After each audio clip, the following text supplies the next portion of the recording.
Welcome to React Native Radio. I'm your host, Nader Dabbit. Today on our panel, we have Gant Laborde.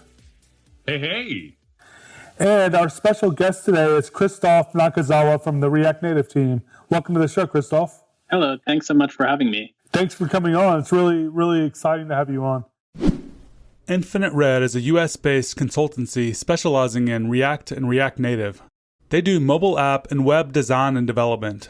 They are deeply involved in the React and React Native open source communities, publish the React Native newsletter with 10,000 subscribers, and are involved with the React Native core development. If you have a project and need design or engineering help from an experienced team to take it all the way from concept to completion, get in touch with Infinite Red. Also check out Chain React, the React Native conference, which is hosted by Infinite Red in July in Portland with 500 developers from all around the world. You can find them at infinite.red. Make sure to mention you heard about them in this ad. I know who you are. I've been following you on Twitter for a while, and you've been involved with the React community and the React teams and things at Facebook, open source, I guess, in general, for quite a while now. But for people that don't know you, can you kind of give us an intro to who you are and how long you've been working at Facebook and kind of how you got involved with React Native? Right. Yeah, of course. So I'm currently mostly focused on the open source side of things for React Native. That's trying to build a community, build a vibrant ecosystem, and just manage all kinds of things that are related to React Native in the community, and like empowering also the team at Facebook that works on React Native to do a bit more open source work so we can take care of whatever is going on in the open source project. But, before that, just if we rewind half my life ago, let's say 14 years ago or so, I was actually, as a teenager, working on a project called MooTools, which was like a JavaScript framework back in the day. We were very idealistic, but that's kind of, I was building my own websites and browser games and like all this kind of stuff. And I kind of found this community. And that's kind of how I initially got involved with open source. And then I've been working on that for a while. And I think that's how a recruiter at Facebook discovered my profile. So about 8 years ago, I was an intern at Facebook. That was in Palo Alto. And I got to work with the really talented front-end engineering team there. And that was a lot of fun. And they invited me to come back full-time. So I had to go back to my home country, Austria, to finish my degree. But after that, I went back full-time in California to Facebook. And in that time, as you said, I worked on a bunch of different projects like Relay in the beginning, a bunch of product work around that. But through that, I actually discovered this project called JS CodeShift, which one of my colleagues, Felix, was working on at the time. And that project allows you to do AST transformation so you can upgrade your JavaScript to new APIs. And that was just really amazing. So I really heavily pushed to open source that. And then after that, there was the Jest project, which was a JavaScript testing framework. And we kind of just open sourced it because React depended on it, because React's tests were written using Jest. But we kind of threw that code just over the wall into the open source world on GitHub. And we never really dedicated time to that framework, to improving that framework. So eventually, I think it was 4 years ago, I kind of took a look at that and I started working on Jest and tried to actually build a really, really solid UI framework, a testing framework with a focus on a UI, on the user experience, right? So I think one of the key things that differentiates Jest from other test runners is that it actually has a really, really awesome user interface and it's really easy to use. It gives meaningful error messages that are easy to understand, all this kind of stuff. After that, and I'm coming to an end soon, after that, I started managing our JavaScript infrastructure team at Facebook, and that took care of Jest, Yarn, the package manager, and then Metro, which is the React Native bundler, and also the internal integration of all these tools. But then about 6 months ago, kind of calling back to Jest, the React Native team, they were pitching me this role and they were saying, look, Christoph, you've been doing all this open source work on Jest and for a while. You've built communities there. There's core contributors that are not working at Facebook, but they take care of Jest. Maybe you can try help us do the same for React Native. And that sounded really interesting. So I switched from being a manager back to being an engineer for now, at least. And that's kind of how I ended up on React Native. And also just in terms of people, throughout my time at Facebook that I've been telling you about now, all these people are kind of that are working on React Native are the people that I've worked with when I was an intern or when I just had come back full time 6 years ago. So that's a great set of people and I just love working with them. So that sounded like a really cool role. I realized that was a very long intro, but I kind of just wanted to give that full overview. That totally makes sense. Actually, I'm going to jump to the end here and just kind of give people more of a reason here. We all really love open source. I mean, obviously with React, and React Native. And I have to say, since you've actually moved over to React Native and specifically giving energy back to that React Native community, you have made a huge difference. The number of tickets have gone down, the communication has gone up. It's been really nice. I think that this has been something that we've been waiting for a long time from Facebook. And I just want to say we really appreciate it. I think there's a lot of gold here. Do you want to perhaps tell us some of the steps that you might have taken between there and here in the past 6 months to take, honestly, people were having a bit of a communication gap between Facebook and open source, and you've really started to mend that. There's been a lot of really cool strategies between here and there.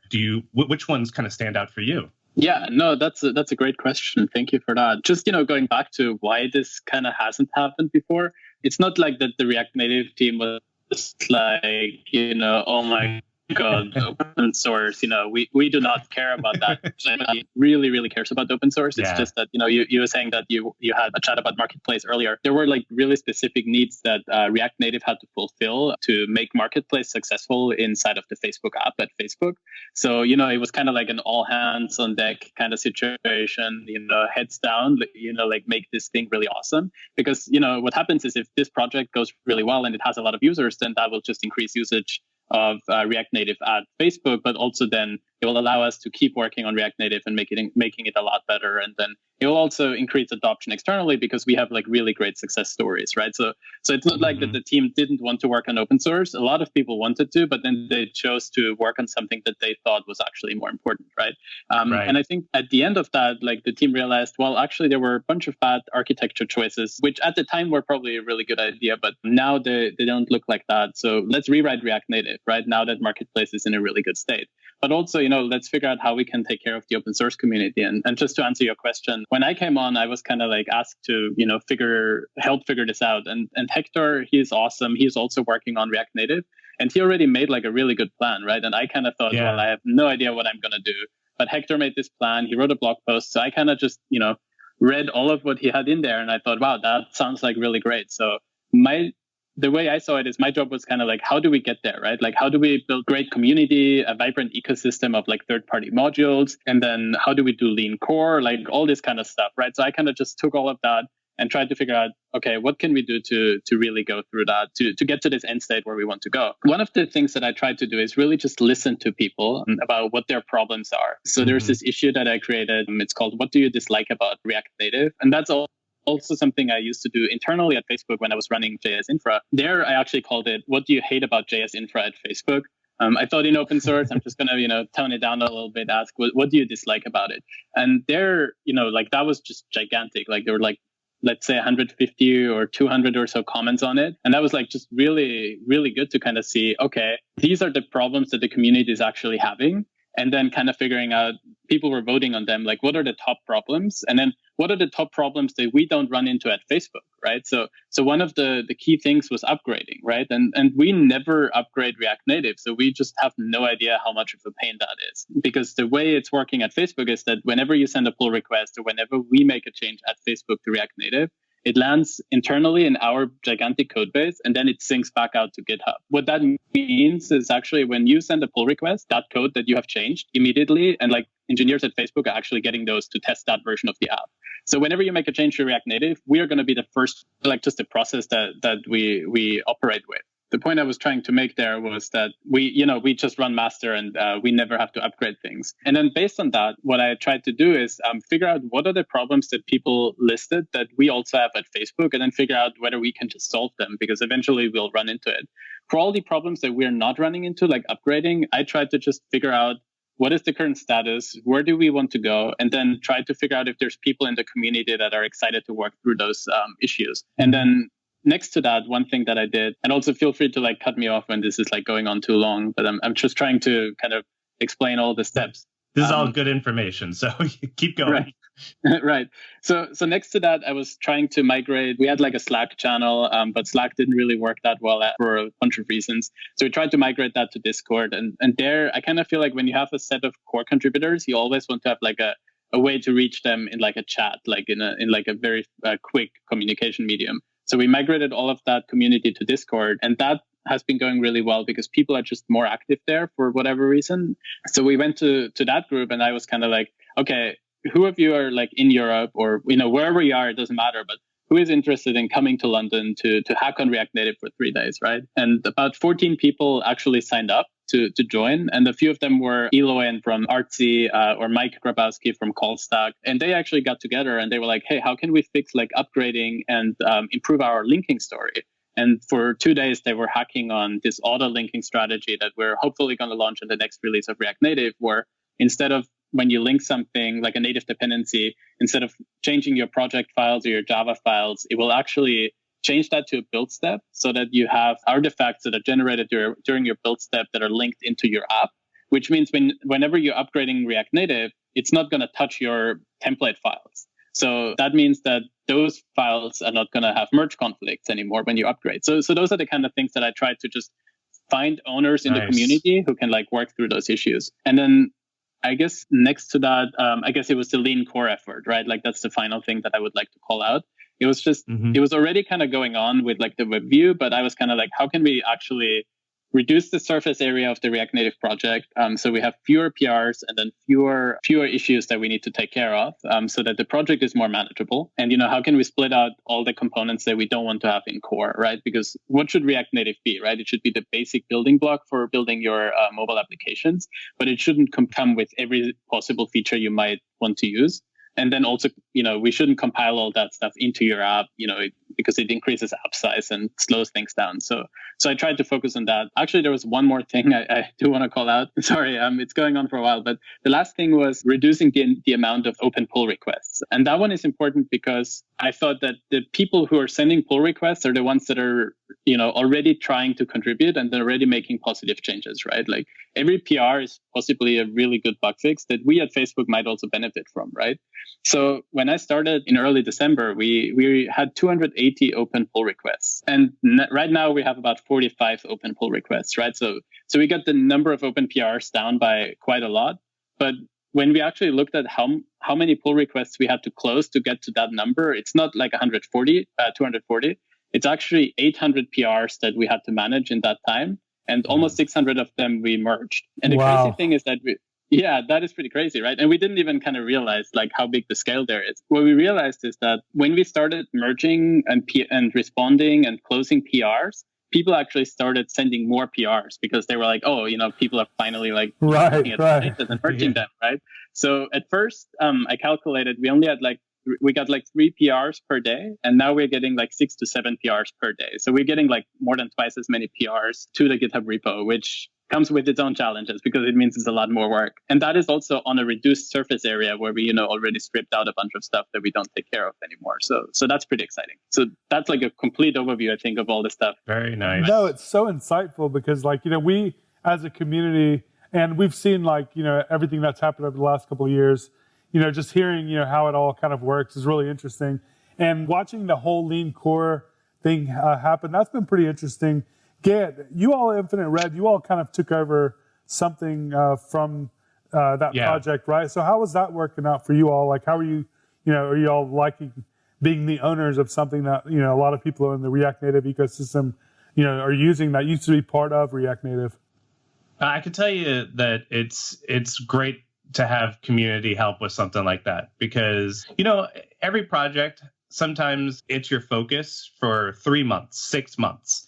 And you have to deliver something and you have to make sure everything works great. Being able to sort of work with it helps out a lot. And then you kind of fall off of it. So we have the React Native community in a lot of ways helps because not every project I touch needs linear gradient or anything else. Like there's all these things that kind of already existed outside of React Native and people were trying to push it into React Native. And I'm really happy that they always stayed out. And the cool thing is these core features, they have enough circulation now that people are coming along and because they need something, because they need it updated or helped. I think a lot of sort of allowing people to come in and treat this like a successful open source project has helped us in a lot of ways with those ancillary projects that people might depend on. And so I think that, the rising tide raises all ships here. We don't always have to work on WebView. There's a lot of people who are consistently coming in, checking things and helping out. And so even though we started that sort of, actually Jamin started that sort of like slice off to help with lean core, open source has always been at the core value of this. And seeing, tickets like, what do you dislike about React Native?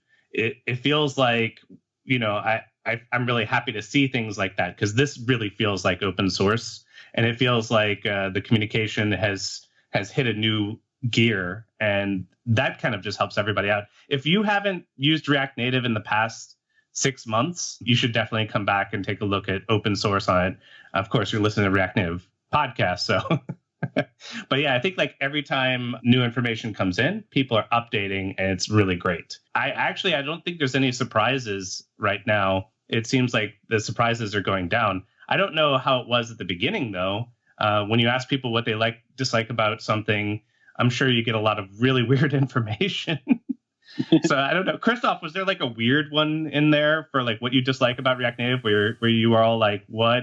I didn't know that. Oh, yeah, definitely. I mean, genuinely, I want to say that this was really great as an exercise to kind of just see where people are at in the community and kind of see the mismatch between what is React Native like for us at Facebook versus what is it like for the community, right? Because we actually have a bunch of infrastructure built around it that's not open source, right? Where it doesn't even make sense to be open source because it's integrated into some internal tool or whatever. So just hearing about problems people might have that we don't have internally, I think that's really, really good. Like one thing was like, we have like a command to reload like all the open simulators or emulators at the same time. So we call something like reload, like, yarn reload, and it reloads everything at once. You don't have to like shake your actual device and like press a button or whatever. So for that, we also have like a hotkey command. So you can actually just press like a hotkey command on your Mac and it reloads all your devices, right? So we're trying to just open source some of those things that we think could be good for a user experience or developer experience. But, in terms of like really weird ones, one was that people were kind of saying that style sheet is not optimized and like they're worried that style sheets are slow. And it seems like there's this perception that, using CSS in JS with the way that React Native does it is actually like, a performance issue. And that was something that, we just really didn't understand, because the way it works is like, there's no added processing, right? Like you literally just create JavaScript objects and then they get, used for Yoga to do the layouting. So there isn't that much that we could speed up. So that was like one that actually got a lot of vote, and that's not much that we can do about, right? So that's probably just a perception issue, or maybe somebody said something or wrote something at some point so that a bunch of people were like, oh, using this is a bit slow. But it's actually not the case. And there were a few of those, and we tried to reply to all of them. Nice. It's interesting, like seeing, you just described, Gant, as how like you all did take over like, this one module, but in reality, you still have a lot of people contributing. When you think about how big, React Native is, considering not just the framework, but also the ecosystem around it and all of the different modules and plugins and different libraries that are out there. And like, as the React Native team, Christoph, trying to kind of figure out like what should be part of the lean core effort, or whatever that thing is called, I forgot, and what should be part of the React Native library. But then also thinking about how when someone takes over like a piece of it, they're kind of like, they're not going to be doing all of the code themselves. They're not going to be writing all of the, the pull requests and things themselves. They're going to be more managing the actual development of that piece.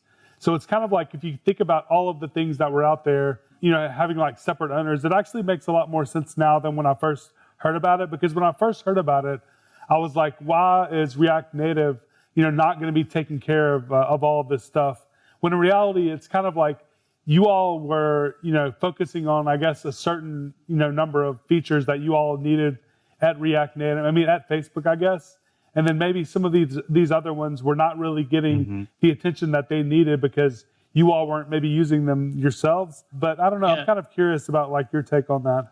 Well, I want to toss in one thing here and say that, when Jamin, he led the sort of the slice off of grabbing WebView, And Jamin is an open source spirit, and he's amazing at it. He has had several successful open source initiatives, and I feel like that's the same thing here with Christoph. Christoph had a success with Jest, working with Metro and Packager, and a lot of other initiatives, and sort of like bringing that in. There's a sort of a level of communication that's necessary for open source to thrive and work. And kudos to the people who kind of do that. Now, this is a great opportunity for people who are looking to sort of learn that as well. But if you carve off something and then you don't manage the pull requests every day, you don't communicate back on what features actually fit the core of it, I feel like somebody could take something and kind of manage it poorly. I guess that's a good question for you, Christoph. Is there any kind of way or any way that somebody could kind of say, hey, I need some help.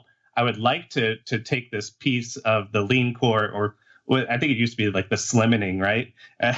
Is there any way that person, are we checking up on them? Do we know if they're going to be a good open source contributor? And if not, is that something that we could think of? It's actually a pretty good question, Nat. Yeah, no, that's a great question. Just going back though, because you were kind of like thanking me for a lot of the stuff in like Jest or React Native. I just want to be clear here. There's like a lot of really smart engineers both that worked on Jest, but also on React Native. I'm doing mostly like the communication, trying to figure out what people want, and then trying to match up people to see what they want to do, and then get them excited about solving certain problems, right? But like, I think there's a lot of credit that you should give to other people instead of me. Yeah. But thank you. I appreciate it still. So in terms of Lean Core, I think the interesting thing here is that, so I started this big issue on GitHub where I'm like, well, here's kind of what we want to do and why. Here's, a bunch of links to other discussions about this whole proposal. And like, here's like a list of stuff that we want to strip out. And that was mainly actually compiled by Ram in the first place. He used to be on the React Native team, and he was just at React Amsterdam talking about React performance and JSI and all that stuff. So he kind of went around and like looked at like, who is using all these components, right? And like a bunch of them, we thought, well, they probably belong in React Native. And a bunch of them, we thought, okay, we can strip them out. But then also at Facebook, I think one of the downsides actually of the way we develop React Native, of like, it's part of our gigantic mono repo, and we land everything in there. And as soon as you commit like a change to master inside of this one folder, it automatically goes out to GitHub. One of the problems there is that people in the past, I think they weren't always very intentional about what should go into React Native, right? So it's kind of like, oh, I built this cool like UI component that, this one product needs. So let's just put it into this folder, right? And then it kind of syncs out to GitHub. And, once it's in open source, it's kind of there for eternity, right? It becomes immortal. And then, internally what might happen is that, you try out that one UI component in a product, and then you completely redesign the product, and then you never use that again, right? And it sticks around in the framework for years, right?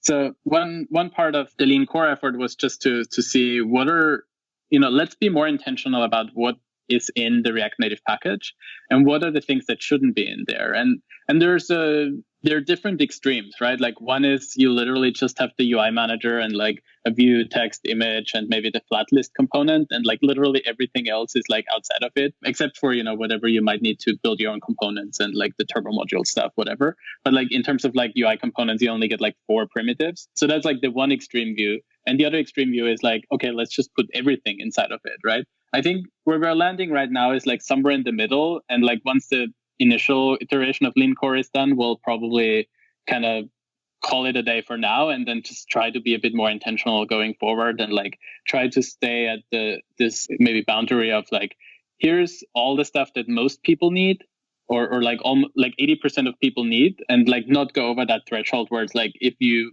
include all that stuff, it's actually really bad for your app size, and it's going to introduce a bunch of weight that you don't really want to pay for. So that's kind of just to answer Nader's question about, like what was the intention behind the components we're stripping out. Now to answer your question, Gant, about, do we have like kind of checks in place? Like if people are not like looking after whatever they're signing up for, right? Or how do we add more people to those projects? One of the good things that I think we're doing there is, so at first it was kind of like, hey, if you want to take care of the extraction process for this thing, please sign up here on this GitHub issue. And pretty quickly, actually. It's surprising to me, overwhelming also in some ways, is that a lot of people signed up and they were like, I'm going to do this one, I'm going to do that one. And to be honest, I had nobody really had a clear idea of how we are going to do that. I know we did it for WebView, but like, how do you replicate that for every single thing, right? And there was no like command to run to like strip something out and it's done. So thankfully there was this one person called Matt Oakes, and he kind of did that for NetInfo. And like, he was like super excited about it. He started this lean core effort just for this one module. And then he shared back with the community, like, hey, if you took on one of those projects, here's how you can do the extraction and like keep the Git history. Here's how you rename everything. Here's how you add like, your CI config. Here's how you add jest tests. Here's how you add detox, like all this kind of stuff. So he really, I think, turbocharged this whole process. And obviously a bunch of people that signed up for it, they turned out to be great maintainers, and a bunch of them, they were like struggling, or they didn't have as much time. The way I see it is because we're moving all of them to the React Native community, where we actually have kind of like a shared responsibility between all us at Facebook, but also people at CallStack, people at Infinite Red, a bunch of different companies, but also individual contributors. That way, it's probably very easy to, if somebody leaves, we can somebody else can jump in and just start contributing. It's not like on some random person's like GitHub that, might disappear at some point. So we still like retain some control over it. And, even some of those components we also use at Facebook. So we might actually contribute to those in the future. So far, we haven't had this problem yet. But the way I see it, is if there's a component that nobody is contributing to, the maintainers are running away, it probably means it's not that useful, right? Like maybe there's something else that's more useful, or maybe people just don't use it. Mm-hmm. On the opposite side, you have like WebView that you were talking about, or even the like CLI that we also removed from React Native. Both of those repos have merged more than like 100 PRs since they were extracted. And like that means it's like they're really healthy projects, and they actually get more attention than they ever did when they were part of the React Native project, right? Like we wouldn't have merged like 100 PRs for WebView like ever, just because there's so much testing that is required at Facebook to like make a change like that. We just didn't really have time to look at it either. There's different reasons why. It's just the scale of the React Native repo is already so big that we just cannot keep up. Just to point out the numbers, React Native is like the second most active GitHub repository on GitHub as like part of the GitHub Octoverse like state of last year or something. So the scale is just really massive. So adding something massive like WebView, like it doesn't really help us maintain it, right? So stripping it out has really shown that a project like that's in heavy use really gets a lot more contributions, and it's in a much better shape now than it ever was. That stuff is so insightful. And, it makes a lot of sense though, really, like, when something is, off on its own, it's encapsulated, it's not going to be affecting, the project as a whole. It actually probably gives people more confidence that they can contribute to that, because they don't have as much code to look at in general either, and they kind of may understand that one piece because they're already using it, obviously, if they're submitting some pull requests to it. But it's really interesting to see how like the more and more I hear you talk, the more I feel like this is such more of a community effort than I ever really realized in the past. And it just seems like such a massive undertaking by so many people, and it's interesting to see how like you all at Facebook and you at your role now are trying to kind of like, figure out what's the best way to handle all of this. So much complexity, so much stuff going on, so many people relying on React Native at their jobs and, in their projects and things like that. Yeah, absolutely. Yeah, it can be very overwhelming, actually.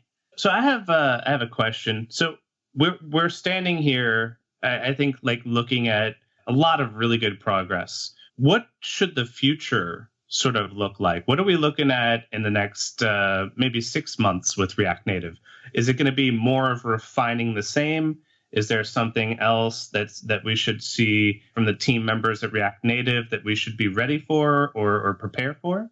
Yeah, I mean, there's going to be a bunch of really, really exciting stuff coming. Some of it that I cannot talk about, but the stuff that you do know about is Fabric and Turbo modules. So those things are internally rolling out very slowly because they have some of them, like Fabric has to be view by view. Like we have to convert every single view and make sure we don't break anything and the metrics are neutral and all that. But the team, especially David and Valentin and everybody around them, they're doing an amazing job, like making Fabric work both on iOS and Android.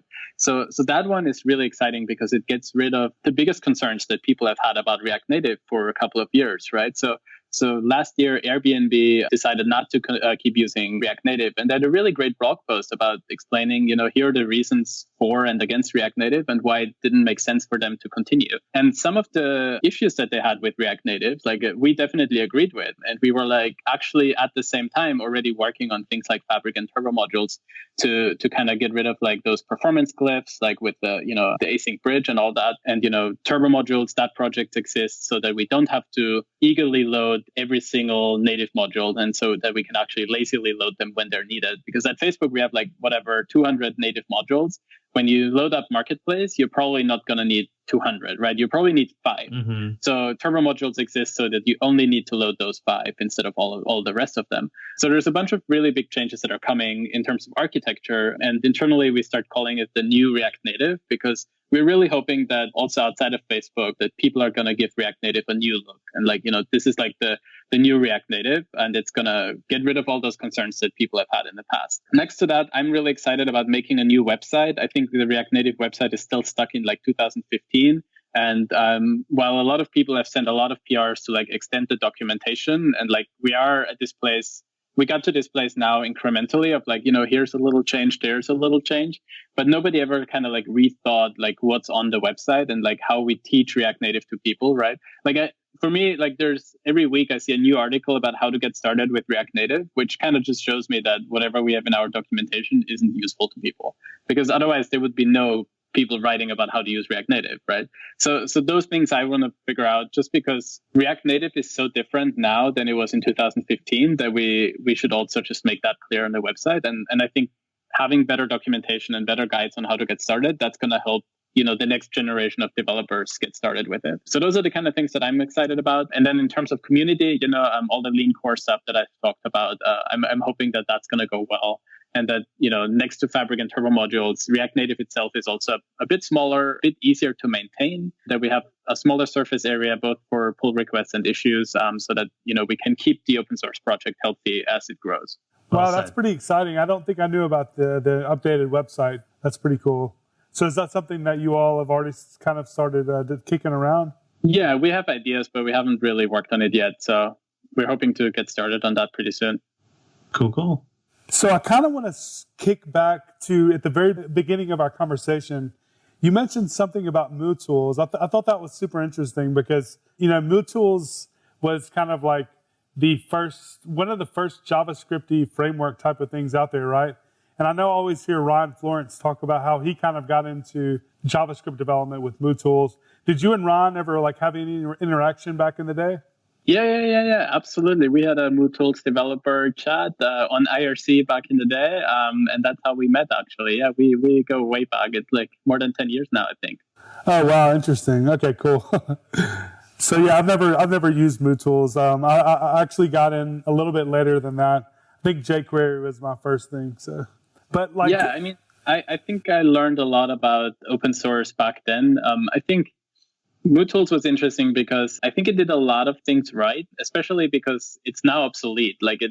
It kind of had this really nice and clean way of defining classes in, JavaScript. That was before there was ES 2015. That was before there was a class syntax in JavaScript. So, you had something like a new class and then you pass it an object literal, similar to React.create class in a way, right? So it had all these really cool features and it extended all the prototypes. It added stuff to array.prototype and it was completely unsafe, which is why, for example, array.prototype.includes is not called array.prototype.has or contains. Sorry, it's not .contains, because MooTools is available in so many old legacy websites still. So if you add these features to the browser, those websites would break. So there's obviously a bunch of things that we did wrong there, but we tried to just extend JavaScript, the language or the basic standard library API back then, and that was really fun. But in terms of community, I think we were all very idealistic about here's how you write your code and here's how you have to do it. And it was very forceful in a way. And we were all really young. I was a teenager. I was 17, 18 when I worked on that. So, a very different time of my life. So I think a lot of the people that were on it, they kind of got their feet wet with open source. And a lot of people or I should just talk about myself, not really about others. I did a bunch of things wrong, like in terms of how I communicated with people. My English wasn't very good back then either. Still not great, but I'm still working on that one. But there's a bunch of stuff that I learned in that time that I think has really helped me at Facebook, and I feel like I'm really lucky to have gotten the chance to work on open source. As you've seen, it can be very hard for a team to justify open source work because the React Native team hasn't been able to for a while. But what we've seen that like on Jest, for example, like when you build this core contributor community, people that are really heavily invested in like pushing this test framework forward, you can kind of just take your hands off a little bit at Facebook and be like, okay, let these people run the show there, because they actually have really great ideas about how to improve that framework, and they'll push it forward in ways that we actually don't really have either the time for, or the resources, or maybe not even the imagination. So one thing that I like to joke about is we actually have these internal statistics kind of, it's kind of, nobody really looks at it, but there's like a ranking of like, here's how active you are on open source, and it lists all the employees, and it's like, here's how many comments you made. And it's always Dan Abramov had the most comments because, I don't know, he's just always on GitHub. And then here's how many PRs you merged, how many you reviewed, here's how much code you merged into our repositories at Facebook. And for like the last year, the top person on that list is somebody who doesn't work at Facebook, but that person works on Jest. His name is Simon, and he's like basically the maintainer of Jest now. And he does more open source in terms of like on Facebook's project than anybody else who actually works at Facebook. So, I feel like it's my job to help find these people and like help them, realize their vision for those kind of things, like, working on Jest. And that benefits everyone, right? So the test framework gets better.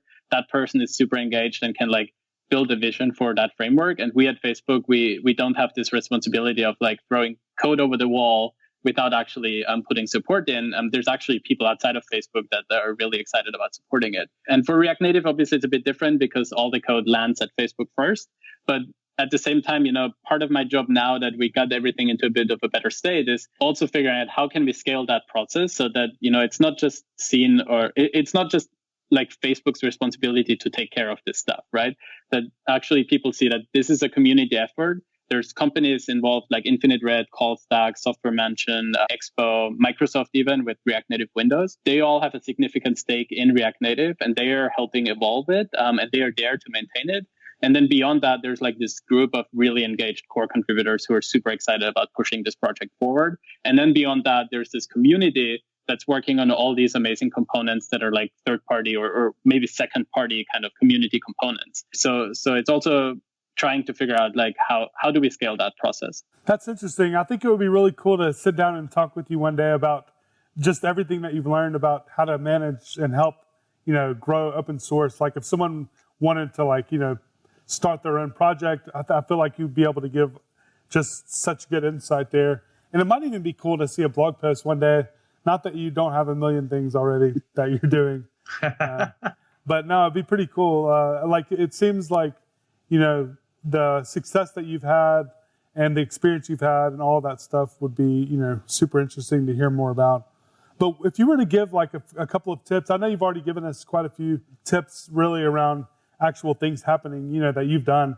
But if you had any tips to people that were looking to maybe get involved with open source in general, either as a contributor or as someone that's like creating something to let other people contribute to, what would those tips be?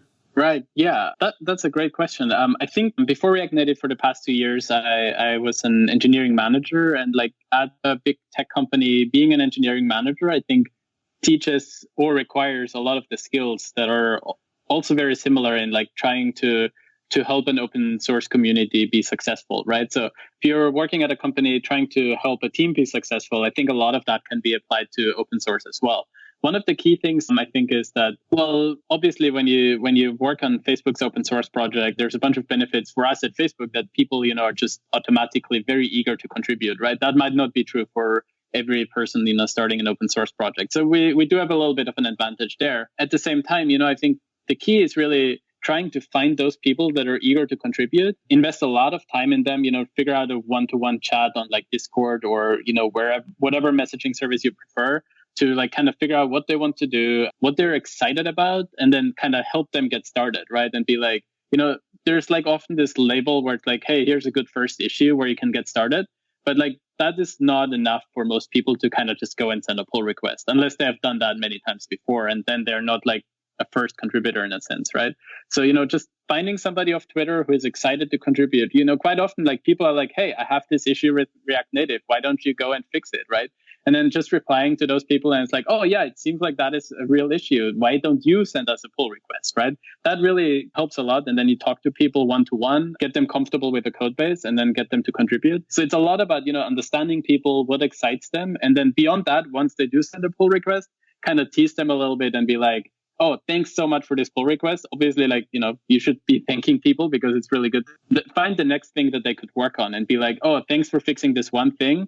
Now that you fixed that, there's also this other bug in that same part of the code base. So maybe you can take a look at that. And quite often when you make it a good experience for people, then they'll come back and they'll continue contributing. And then the other thing that I mentioned earlier is inviting people to, hang out together or meeting them up at conferences. That really helps as well because you really get to socialize with people, get to know them, build friendships even. Like a lot of the people in the Jest community, I would call them my personal friends that I would, love to hang out outside of the project as well. So, just getting together with people, getting to know them. I think those are the key things to like really building a great community. So before we start wrapping up, is there anything else that you wanted to cover that we haven't really gone over so far? I think I'm good. I've been talking way too much.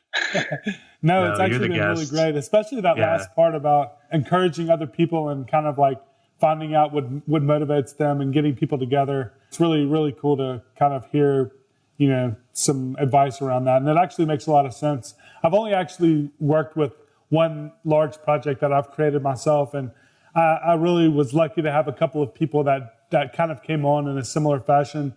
And, now, like they do, a lot of the work, if not all of the work, actually, it just, to me, like the project, I don't really use it as much. So I don't really have as much invested in it. But a lot of them, they're using it a lot. And, it kind of is really interesting to see how the contributors have organically kind of grown and how now it kind of like maintains itself. So. Yeah, just one thing to add there. I think Sebastian McKenzie did this in the early days of Babel. Like in order to scale the project, like what he did is anytime somebody sent a pull request and it was successfully merged, he would just give them commit access on the repo. And we did similar things with Yarn. With React Native, it's a bit harder because we landed against Facebook. But, for React Native, at least we can give people access to like triage issues, for example. And that always kind of feels like, you're giving people the key to your house, right? And like you only give that to really trusted people. And if somebody gives you the key to their house, you're like, oh my God, it seems like I mean a lot to you. So those are the kind of things where if you really show that you value people's time and contribution, because the thing is they probably have a job, they have a family, and they take time out of their day to contribute to your project. You really need to show them that you appreciate them. And if you do that often enough, there will be people that are happy to stick around and happy to maintain your projects. This episode is brought to you by TripleByte. Applying to programming jobs sucks. You have to put the right keywords in your resume, you spend hours and hours on the phone screens and take-home projects, and that's assuming the company even responds to your application. Well, if you're a software engineer, TripleByte can help. They work with over 400 top tech companies, from big names like Dropbox and Adobe to exciting startups. You do one brief online interview with them, and if you do well, you go straight to final interviews with the company on their platform. It's like the Common App for software developers. TripleByte does not look at your resume or where you went to school. All they care about is if you can code. I've helped dozens of software developers with various credentials get jobs, and this looks like a terrific way for you to get in and get interviewed and get a job without a lot of the hassle and overhead. You can go check them out at triplebyte.com/reactradio. That's triplebyte.com, byte as in 8 bits. As a special offer for listeners of this show, if you take a job through TripleByte, they'll offer you a $1,000 signing bonus. All right. Well, I think we have a few minutes left now, so we'll go ahead and get to the picks. Kent, do you have any picks today? Well, I definitely have to go with Chain React coming up in July. I know that we have now confirmed 2 people from Facebook will be speaking there. Hopefully, we'll get some really cool information. I do believe, given the titles that we've gotten, we can expect some pretty cool stuff happening at Chain React. And then, of course, Natter, you'll be there. And you've got some, we've already spoken about what you're going to be speaking about. I think people are going to really enjoy that as well. So a lot of the really cool things in React Native in my world are definitely coming up to Chain React in July. So that's definitely got to be my pick. Awesome. I agree. I can't wait. Christoph, do you have any picks? Yeah, I think Gant just stole my picks. I was going to say, there are going to be a bunch of very interesting talks coming from Facebook about React Native specifically at the next few conferences. That's going to be super exciting. So I cannot really talk more about the content of those talks, but my recommendation is to just check where are Facebook people speaking in the next couple of months. Hint: Chain ReactCon, but also React Native Europe and F8. And if you check out those talks, you'll hear about some really cool new stuff as well. Can't wait. I'm really looking forward to it. And it feels like we're right smack in the middle of what is a bunch of conferences. Just this week, there was ReasonConf, there was React Amsterdam, JS Heroes, a couple of others, all literally this week. So my pick is actually going to be React Amsterdam. It was a really, really amazing conference. I think 1,500 people were there, talks from all over the place. Ram was there from Facebook. He was on the React Native team. And I was there. I actually got the flu when I was there. So right now, as I'm talking, I am still recovering from the flu, if I sound like I'm kind of out of it. But the event was really amazing. I didn't get enough time to socialize as I would have liked because I was stuck in my room trying to feel better. But the energy was really great. A lot of great talks, and I look forward to going there next year. So, Christoph, thank you for taking the time out of the day to come talk with us. It was really, really great having you on. Yeah, thank you so much. I really appreciate that I got a chance to kind of share all these insights that we've made on the React Native team. And I'm hoping that I can help at least a little bit to make the project more awesome and to make the contributions that other people at Facebook are making shine and make sure that everybody sees that. Well, you all are doing a great job, and you're a very humble person, and it's really cool to hear from you. So thanks everyone for listening to this episode of React Native Radio. We'll be back next week, and hope you have a good week until then.